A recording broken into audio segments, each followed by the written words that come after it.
de terreur en face des enfants d'Israël. Moab dit aux anciens de Madian, cette multitude va dévorer tout ce qui nous entoure, comme le bœuf broute la verdure de champ. Balak, fils de Tupor, était alors roi de Moab. Il envoya des messagers auprès de Balaam, fils de Béor, à Pétor, sur le fleuve, dans le pays des fils de son peuple, afin de l'appeler et de lui dire, voici un peuple est sorti d'Égypte, il couvre la surface de la terre et il habite vis-à-vis de moi. Nombre 23, à partir du verset 6, nous allons faire quelques lectures et après quoi nous allons décoller. Nombre chapitre 23 à partir du verset 6. Il retourna vers lui et voici Balak s'était né près de son holocauste, lui et tout le chef de Moab. Balaam prononça son oracle et dit, Balak m'a fait descendre d'Aram, le roi de Moab m'a fait descendre de montagne de l'Orient. Viens, maudis-moi Jacob. Viens, sois irrité contre Israël. Dis avec moi, maudis-moi Jacob. Maudis-moi Jacob. Encore une fois, sois irrité contre Israël. Le verset 8. Comment maudirais-je celui que Dieu n'a point maudit? Comment serais-je irrité quand l'Éternel n'est point irrité? Je prie sur toi qu'aucune malédiction ne viendra sur ta vie tant que Dieu t'ait béni au nom de Jésus. Genèse chapitre 48. Genèse 48 à partir du verset 24. Il est écrit à partir du verset 1er, excusez-moi. Genèse 48 à partir du verset 1er jusqu'au 4e verset. On va faire le lecture kangourou. Chapitre 1er au verset 4, la Bible dit, après ces choses, l'on vint dire à Joseph, voici ton père est malade. Et il prit avec lui ses deux fils, Manassé et Éphraïm. On avertit Jacob et on lui dit, voici ton fils Joseph vient vers toi. Et Israël rassembla ses forces et s'assit sur son lit. Je répète, on avertit Jacob et on lui dit, voici ton fils qui vient vers toi. Et Israël rassembla ses forces et s'assit sur son lit. Jacob dit à Joseph, le Dieu Tout-Puissant m'est apparu à Luz, dans le pays des Canaan, et il m'a béni. Il m'a dit, je te rendrai fécond, je te multiplierai, et je ferai de toi une multitude de peuples. Je donnerai ces pays à ta postérité après toi, pour qu'elle les possède à toujours. Le verset 8. Israël regarda les fils de Joseph et dit, qui sont ceux-ci? Joseph répondit à son père, ce sont mes fils que Dieu m'a donnés ici. Israël dit, fais-les, je te prie, approchez de moi pour que je le bénisse. Les yeux d'Israël étaient apaisantis par la vieillesse. Il ne pouvait plus voir. Joseph le fit approcher de lui. Et Israël leur donna un baiser et les embrassa. Verset 11. Israël dit à Joseph, je ne pensais pas voir ton visage. Et voici que Dieu me fait voir même ta postérité. Amen, amen. Le verset 13. Puis Joseph prit tous les deux, Éphraïm de sa main droite et à la gauche d'Israël, et Manassé de sa main gauche à la droite d'Israël. Il les fit approcher de lui. Israël étendit sa main droite et la posa sur la tête d'Éphraïm, qui était le plus jeune. Et il posa sa main gauche sur la tête de Manassé. C'est fait avec intention qu'il posa sa main ainsi, car Manassé était le premier-né. Il bénit Joseph et dit que le Dieu en présence duquel ont marché mes pères, Abraham et Isaac, que le Dieu qui m'a conduit depuis que j'existe jusqu'à ce jour, que l'ange qui m'a délivré de tout mal bénisse ses enfants, qu'ils soient appelés de mon nom et du nom de mes pères, Abraham et Isaac, qu'il multiplie en abondance au milieu du peuple. L'avant-dernier texte, Genèse chapitre 50. Genèse chapitre 50. À partir du verset 24. Joseph dit à ses frères, je veux mourir, mais Dieu vous visitera et vous fera remonter de ce pays-ci dans le pays qu'il a juré de donner à Abraham, à Isaac et à Jacob.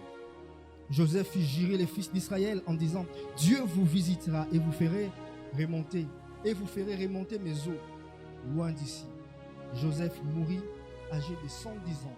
On l'abauma et on le mit dans un cercueil en Égypte. Le dernier texte, Hébreux chapitre 11. Ce texte est connu de plusieurs, car on parle des héros de la foi. Hébreux 11, à partir du verset 20. C'est par la foi que Jacob, mourant,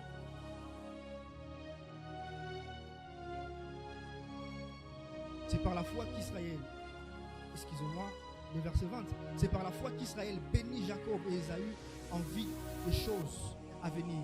Le verset 21, c'est par la foi que Jacob, mourant, bénit chacun des fils de Joseph et qu'il adora, appuyant sur l'extrémité de son bâton. C'est par la foi que Joseph, mourant, qui fit mention de la sortie des fils d'Israël et qu'il donna des ordres au sujet de ses eaux. C'est par la foi que Joseph, mourant, fit mention de la sortie des fils d'Israël et qu'il donna des ordres au sujet de ses eaux. Est-ce qu'on peut acclamer la parole de Dieu? Merci de le faire. Merci de bien acclamer la parole. Je bénis Dieu pour ce matin. Je dis merci à mon Père qui m'a permis de nous partager la parole. Je nous partage la parole selon la pensée qu'on a dans ce mois de juillet, qui est déjà à sa fin. Et aujourd'hui, j'aimerais développer un sous-thème qui, je pense, qui peut être une bénédiction pour nous, qui peut renforcer notre foi, qui peut affermir notre foi envers Dieu. Je nous partage le sous-thème que j'intitule Pendant la mort, ils ont cru. Pendant la mort, ils ont cru. Amen, amen. Alléluia. J'aimerais vous dire d'abord ce matin, frères et sœurs, que la foi doit être notre constitution spirituelle. Que la foi est l'élément de base, doit faire partie des éléments de base de notre constitution, de notre façon de réfléchir. Si nous sommes bénis ici en ce jour, c'est parce que quelque part, nous devons dire que c'est par la foi. C'est parce que quelque part, nous devons mettre la foi au centre. La foi n'est pas simplement l'élément qui fait que nous puissions accéder ou croire aux choses invisibles, mais la foi est aussi l'élément qui fait de nous enfants de Dieu. Amen, amen. C'est par la foi que nous devenons fils de Dieu. C'est par la foi en recevant Jésus-Christ. C'est parce que nous avons cru que nous devenons.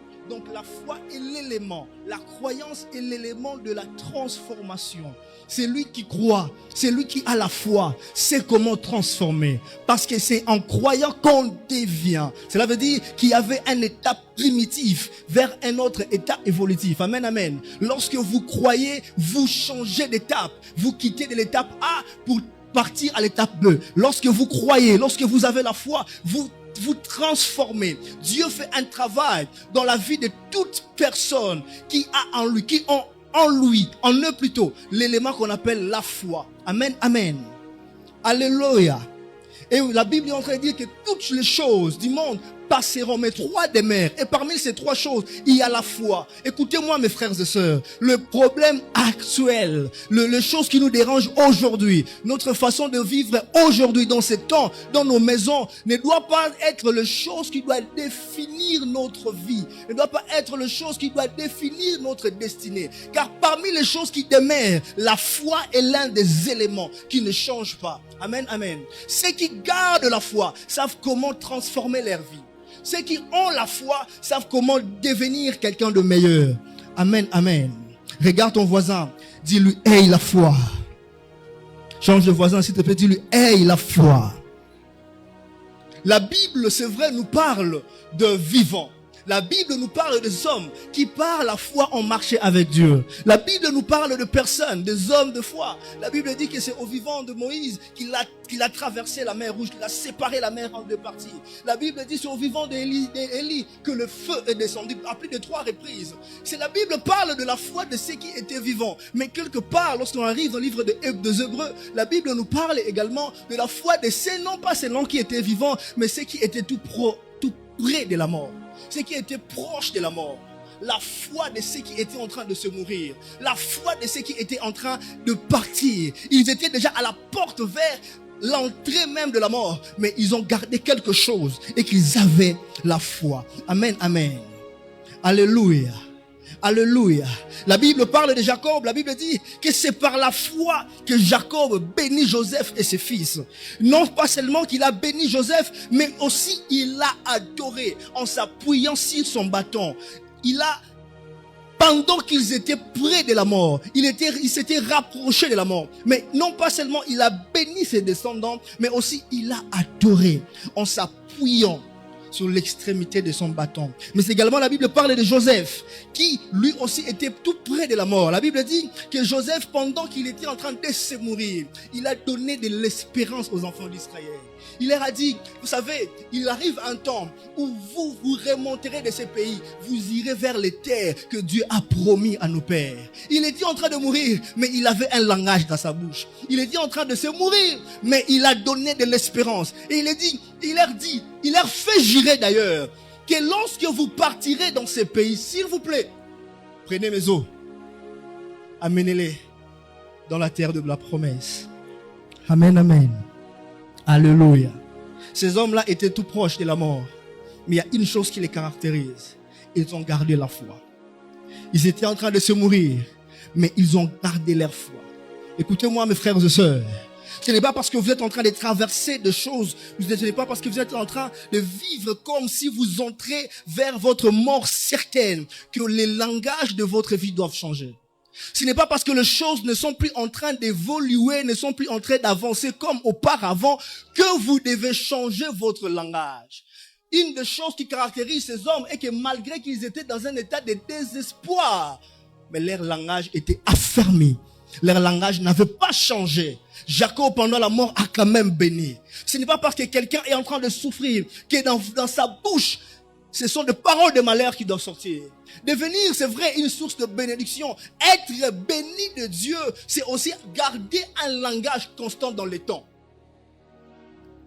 Être béni de Dieu, c'est garder une façon de parler dans le temps. Une façon qui est constante, qui ne change pas. Malgré les situations, que je sois dans les hauteurs ou dans la vallée, je reste constant dans mon langage. Ce n'est pas parce que je suis haut que je dirais que tout va bien et que lorsque les choses ne marchent pas que je dois changer ma conjugaison. Votre façon de parler doit rester le même. Oui, même si vous êtes en train d'expérimenter, tout le monde est en train d'être frappé par la sécheresse. C'est vrai que moi, Jacob, vivant, je ne manque de rien. J'ai la capacité d'acheter les éléments. J'ai la capacité d'envoyer mes fils, d'aller se procurer de l'approvisionnement en Égypte. Oui, c'est vrai, là, je suis encore en bonne santé. Mais pendant mes heures de la mort, mon langage également ne change pas. Ce n'est pas parce que je suis en train de mourir que je dois changer de langage. C'est la bénédiction qui doit sortir de ma bouche. Je suis venu annoncer à quelqu'un, ne pleure pas parce que les choses ne marchent pas, ne change pas de langage parce que les choses ne marchent pas, même dans le moment de la vallée, garde les paroles de la bénédiction dans ta bouche, même dans le moment de souffrance, que la bénédiction reste dans ta bouche. Alors une chose se passe, Joseph, fils de Jacob, prend ses deux fils, alors qu'il apprend que son père est tout près de la mort, il est très malade, il veut mourir. Joseph prend ses fils, il dit, je dois les amener chez leur grand-père, chez mon père, pour qu'ils reçoivent la bénédiction. Alors il prend ses deux enfants, il arrive. Mais la Bible dit quelque chose qui est très important. La Bible dit, lorsqu'il arrive, Jacob, qui était son père, était présent. Mais Israël les bénit. La Bible dit, Jacob rassembla ses fils, mais Israël bénit ses fils. Écoutez-moi mes frères et sœurs, Jacob est la même personne qu'Israël. Jacob c'est Israël, Israël c'est Jacob, mais Jacob ne bénit pas, c'est Israël qui bénit. Parce que vous devez savoir, j'ouvre une parenthèse, que dans la vie de chaque oint de Dieu, il y a une partie qu'on appelle Jacob et l'autre partie qu'on appelle Israël. Dans la vie de chaque personne qui est oint de Dieu, il a deux parties en lui. C'est qu'il a Jacob et il a Israël. Jacob, c'est le fils de c'est l'enfant de son père Abraham. l'enfant de son père Isaac. Jacob, c'est l'homme. Jacob, c'est l'humanité de l'homme. C'est l'humanité du oint. Mais Israël, c'est la divinité dans le oint. La Bible dit que Jacob ressembla les fils. Jacob ressembla ses fils. Mais celui qui a béni, c'est pas Jacob, c'est Israël. C'est lui qui apporte la bénédiction qu'il faut pour ta vie. Ce n'est pas la partie matérielle de l'homme, mais c'est la partie divine de l'homme. Parce que dans chaque oint de Dieu, vous devez être capable de détecter quand est-ce que le oint est Jacob et quand est-ce que le oint devient Israël. Pendant ce jour-là, Jacob n'était plus Jacob. Jacob était en train de se mourir, mais Israël était le prophète. J'aimerais dire à ceux qui sont très souvent avec les hommes de Dieu ceci. Écoutez-moi mes frères, lorsque vous êtes très souvent approchés aux hommes de Dieu, faites très attention de toujours discerner quand est-ce que l'homme de Dieu est Jacob et quand est-ce que l'homme de Dieu devient Israël.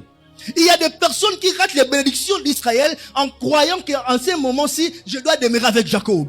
Vous êtes habitués à voir aux hommes de Dieu la partie d'Israël que vous avez rejetée, plutôt la partie de Jacob que vous avez rejeté Israël. Ce n'est pas parce qu'il rit avec toi, qu'il mange avec toi, que tu dois oublier qu'il est Israël. Oh, est-ce que je parle à quelqu'un ce matin? Je viens prophétiser sur quelqu'un maintenant. Parce que maintenant, en moi demeure deux parties. Je suis Jacob et Israël. Et l'Israël en moi prophétise sur ta vie. Que tu entres d'accéder. Que tu entres dans une saison où Dieu te bénit. Dieu t'élargira. Dieu t'ouvrira le portes au nom de Jésus. Vous devez toujours être au temps. Vous devez avoir ce discernement de comprendre quand est-ce que l'homme est Jacob et quand est-ce qu'il devient Israël. Beaucoup de personnes par l'habitude d'être avec les hommes de Dieu, de parler, de voir comment l'homme de Dieu rit, de voir comment l'homme de Dieu... Ils ont vu la partie Jacob qu'ils ont rejeté l'Israël. Écoutez-moi, chers parents, vous êtes parents, mais vous devez savoir, étant parents, un parent est Jacob, il est aussi Israël. À des par un moment, vous pouvez transiter en Israël et vous libérer des mauvaises paroles sur vos enfants, pensant que vous êtes Jacob, mais là vous êtes déjà Israël. C'est pourquoi lorsque vous libérez des paroles sur vos destins, sur vos destinées, sur la destinée de vos enfants, faites très attention parce que seulement là, en parlant ainsi, vous pouvez libérer une parole qui reste. Parce que lorsque Israël parle, cette parole ne part pas comme les Français disent, les paroles s'envolent. Mais ces paroles s'enregistrent dans les registres de l'esprit. Ces paroles restent quelque part et doivent s'accomplir.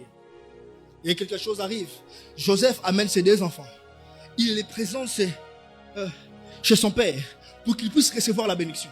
Joseph, sachant que dans la coutume juive, lorsqu'un père devait libérer la bénédiction, c'est lui qui avait la plus grande portion, c'était l'aîné. Amen, amen. C'est lui qui devait avoir la plus grande portion, c'était l'aîné. Alors Joseph se rassure, alors qu'il approche, il amène ses enfants devant son père. Il se retrouve en face de son père. Il prend les cadets, il les met à sa droite, donc à la gauche de son père, et il prend l'aîné, il les met à sa gauche, donc à la droite du père, pour qu'avec facilité, lorsque le père devait les bénir, il devait faire quoi? Il va juste étendre ses mains.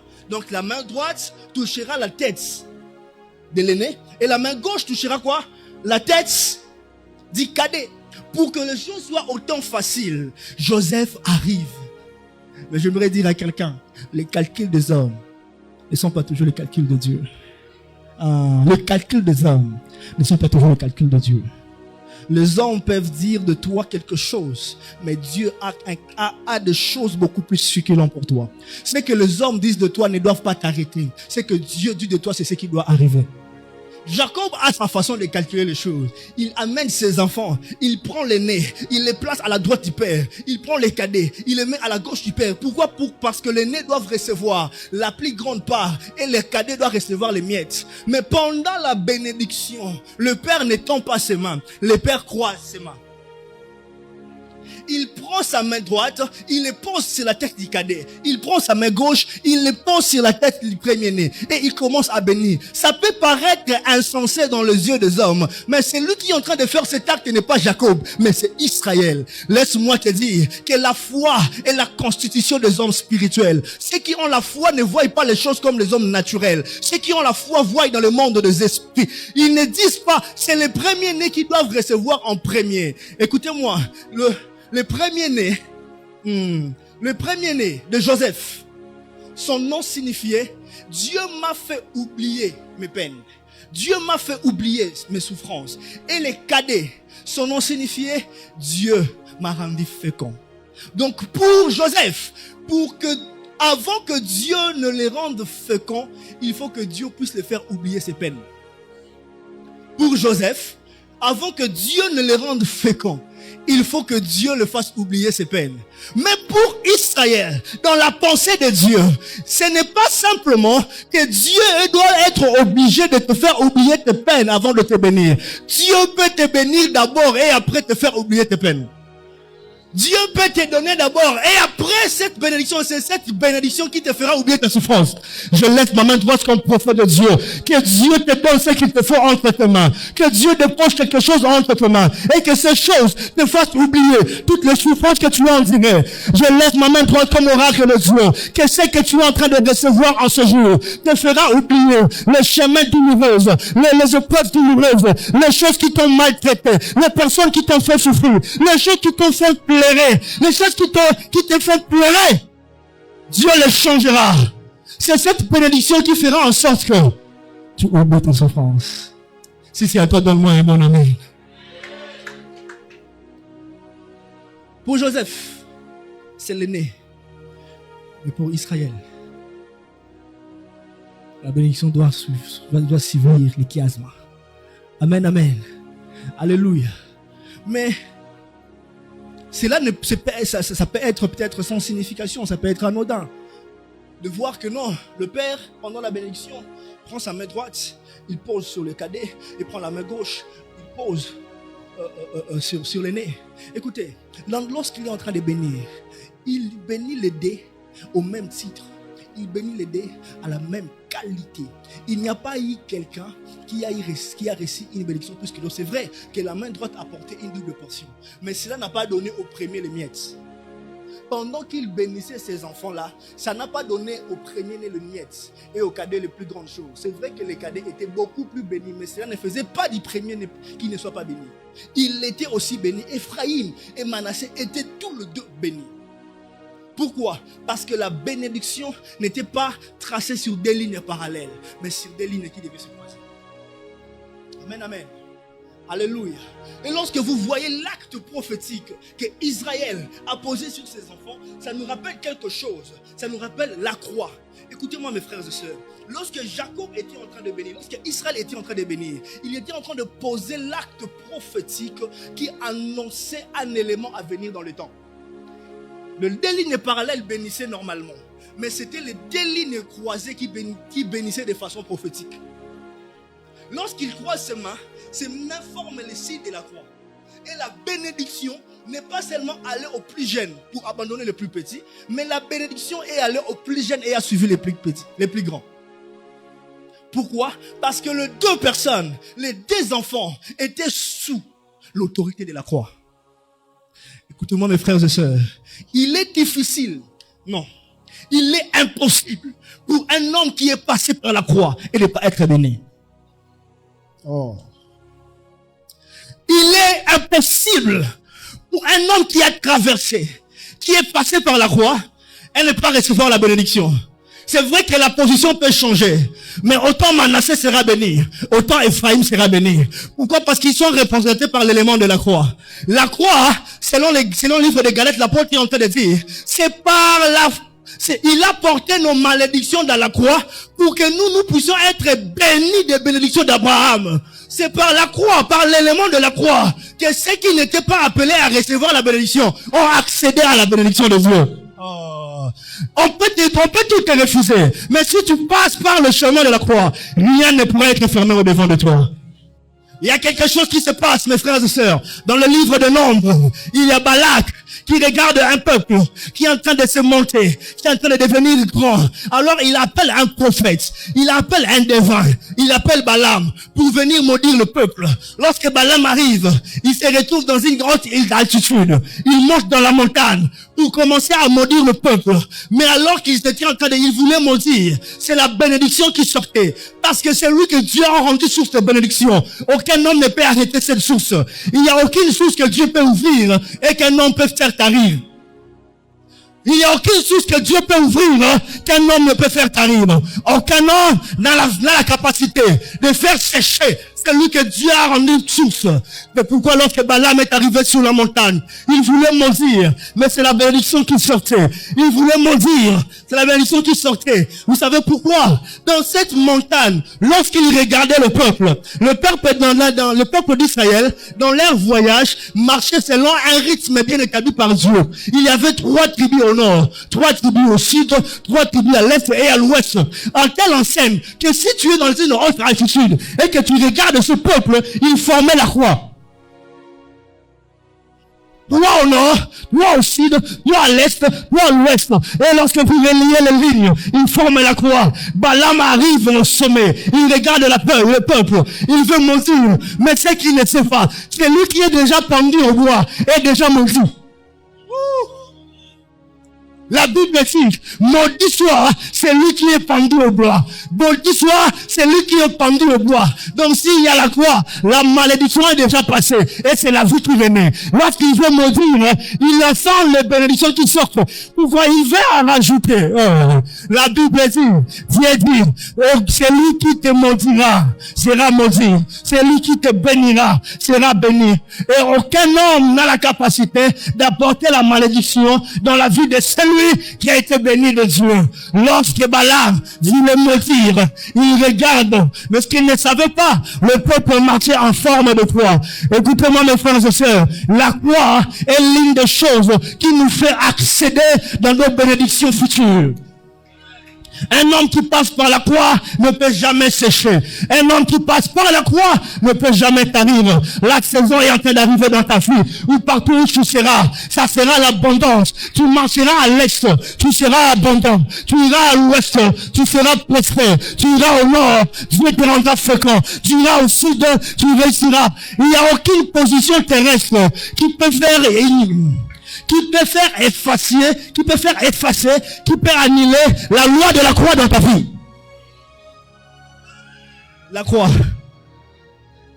Balaam a regardé. Et il ne pouvait pas maudire. Pourquoi? Parce que le peuple formait la croix. Alléluia. Nous sommes passés par la croix pour être bénis et ne jamais être maudit. Amen, amen. Alléluia.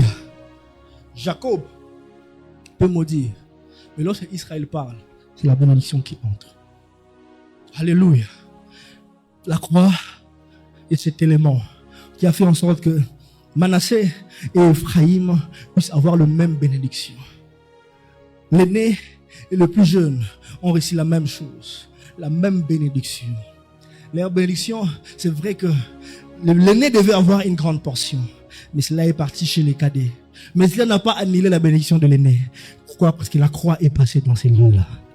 Amen, amen. Le temps est arrivé. Là où tu arriveras, même si ce n'est pas une maison de chrétiens, mais parce que tu entreras avec la bénédiction de la croix. Tu entreras avec la bénédiction de la croix.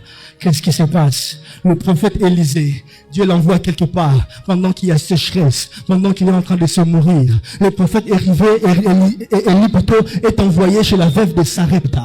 Il arrive dans ce lieu. Il voit une femme qui est en train de ramasser le bois. Dis avec moi, elle ramasse le bois. Elle ramasse le bois.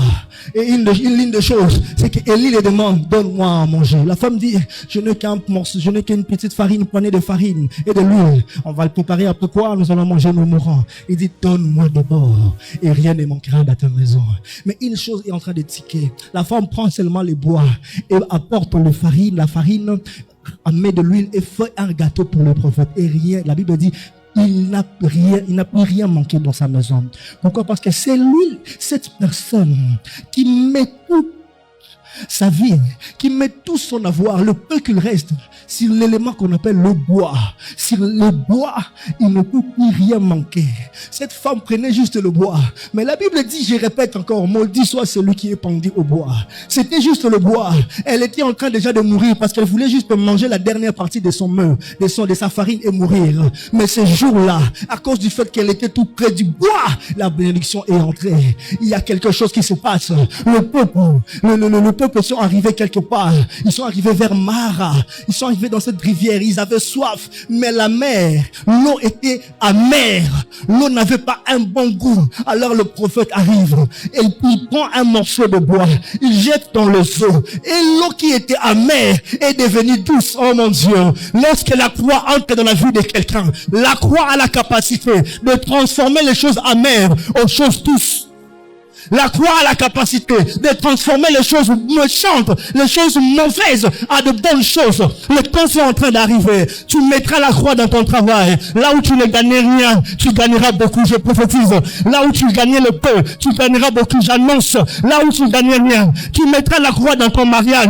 Dieu te donnera tout ce qu'il faut. Tu mettras la croix dans tes entrailles. Si tu n'arrives pas à concevoir à cause de la croix, à cause du message que je t'annonce maintenant, que Dieu te donne la capacité d'être fécond, que Dieu te donne la capacité d'être fécond, parce que tu n'es pas passé dans un milieu amer, tu passes par la croix. Celui qui passe sur le chemin du bois ne peut jamais être maudit. Celui qui passe par le chemin du bois ne peut jamais sécher. Même si ça marche pas à l'université, ça ne marche pas dans ta société, ça ne marche pas là où tu es, dans ta maison, mais la croix au centre. Si la croix est au centre, la croix a la capacité de transformer les choses amères aux choses beaucoup plus douces.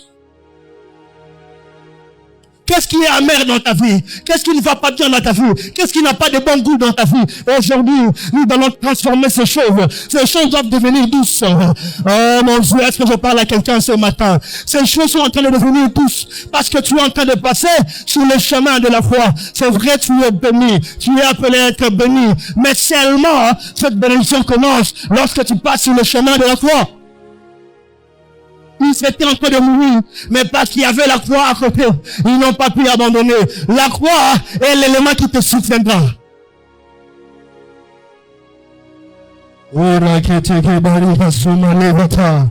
Je peux les parato paricatosia, mais je veux de domagatu paradatesa.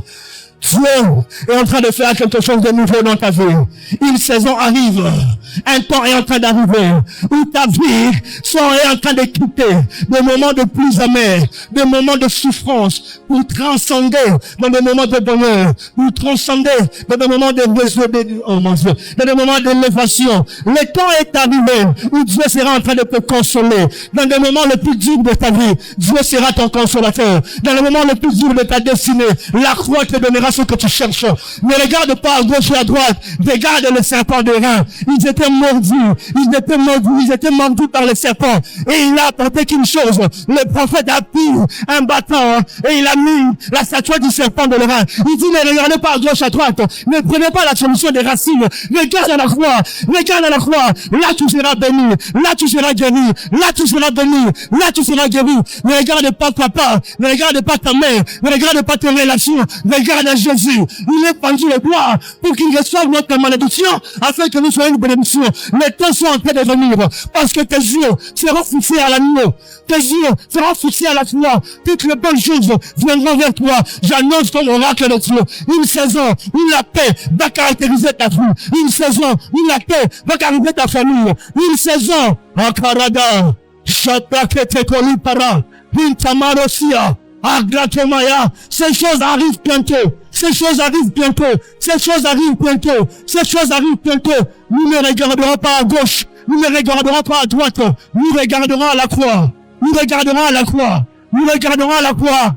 Car c'est la croix qui est la source de notre bénédiction. Là où il y a le bâton de la croix, là où l'eau peut sortir. Moïse est arrivé quelque part. Il a pris le bâton. Il a frappé sur le rocher.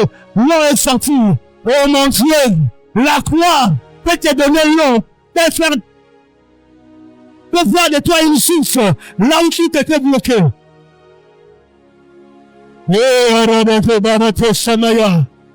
Est-ce que quelqu'un peut se lever ce matin?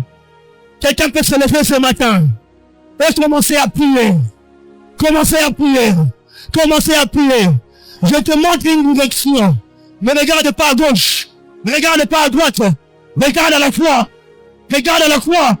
Prie à Jésus. Prie à Jésus. Il n'y a pas une autre solution pour toi ce matin. Il n'y a pas une autre formule pour toi ce matin. En ce dimanche, Dieu m'a amené te dire que les temps sont arrivés. Il doit rester le centre de ta vie. Il doit être le centre de ton ministère. Il doit être le centre de ta destinée. Le centre de ton mariage. Le centre de ta carrière. Allez, regretter, sabra de garia. Où est cet homme? Où sont ces hommes et ces femmes qui peuvent prier? Qui peuvent prier? Qui peuvent prier? Qui peuvent prier? Qui peuvent prier? Qui peuvent prier? Où sont ces hommes et ces femmes qui peuvent prier? C'est à la croix. C'est à la croix. C'est à la croix. C'est à la croix.